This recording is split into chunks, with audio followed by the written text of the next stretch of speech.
बहुत समय पहले एक ऐसे देश में जहां मिथक साधारण जीवन के साथ साथ चलते थे, लोग मानते थे कि हर मनुष्य किसी न किसी रूप में अधूरा है। किसी में शक्ति की कमी थी, किसी में बुद्धि की, और कोई ऐसे इच्छाओं को धो रहा था जो चुप रहने से इनकार करती थी। ऐसे ही एक नगर में दो मित्र रहते थे। देवदत्त विद्या का पुरुष था। उसका मन कविता, दर्शन और तर्क से चमकता रहता था। वो प्राचीन ग्रंथों के उद्धरण सहजता से दे सकता था, पर उसका शरीर कोमल था, लगभग नाजुक, मानो वो कर्म से अधिक विचार के लिए बना हो। कपिल, उसका सबसे निकट मित्र, देवदत्त का बिल्कुल उल्टा था। वो शक्तिशाली था, चौड़े कंधों वाला और भौतिक संसार से गहराई से जुड़ा हुआ।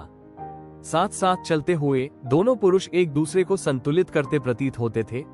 फिर पद्मिनी आई। उसकी आंखें तीक्ष्ण थीं, उसकी हंसी आत्मविश्वास से भरी हुई थी और उसकी उपस्थिति एक अच्छे अर्थ में अस्थिर कर देने वाली थी। वो देवदत्त की बुद्धिमत्ता और वाक्पटुता की प्रशंसा करती थी। फिर भी कपिल की शक्ति और सहजता में कुछ ऐसा था जो उसके भीतर ऐसे भाव जगा देता था जिन्हें वह स्वयं पूरी तरह समझ नहीं पाती थी। पद्मिनी ने देवदत्त से विवाह किया। सुंदरता और बुद्धि, संस्कार और समाज की स्वीकृति से जुड़ी हुई। कपिल उनके साथ एक निष्ठावान मित्र की तरह खड़ा रहा। धीरे धीरे अदृश्य रूप से तनाव बढ़ने लगा। देवदत्त ने पद्मिनी की ठहरी हुई दृष्टियों को महसूस किया।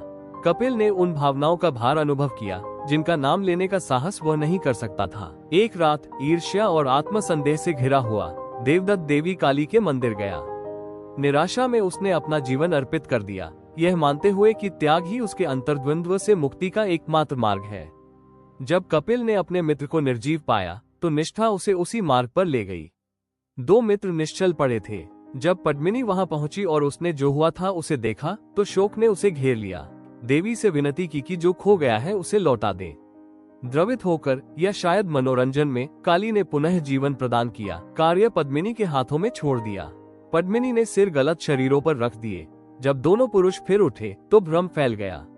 अब देवदत्त के पास कपिल का शक्तिशाली शरीर था और कपिल के पास देवदत्त का कोमल ढांचा। ये प्रश्न सबको झकझोर गया। पद्मिनी का पति कौन था?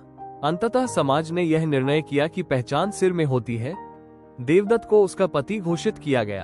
कपिल जीवित होते हुए भी अपना स्थान खो बैठा। पद्मिनी उस पुरुष से प्रसन्न थी जिसमें बुद्धि और शारीरिक सामर्थ्य दोनों थे। कुछ क्षणों के लिए पूर्णता संभव प्रतीत हुई, पर पूर्णता टिकती नहीं। शक्तिशाली शरीर धीरे धीरे पुरानी आदतों के आगे झुक गया। देवदत्त फिर पुस्तकों और उपेक्षा में लौट आया। उसका शरीर पुनः कोमल और कमजोर हो गया। वही कपिल कठिन मेहनत से एक कमजोर शरीर को शक्तिशाली बना लेता है। बुद्धि ने शरीर पे फिर विजय पा लिया। पद्मिनी का षड्यंत्र कुछ काम न आया।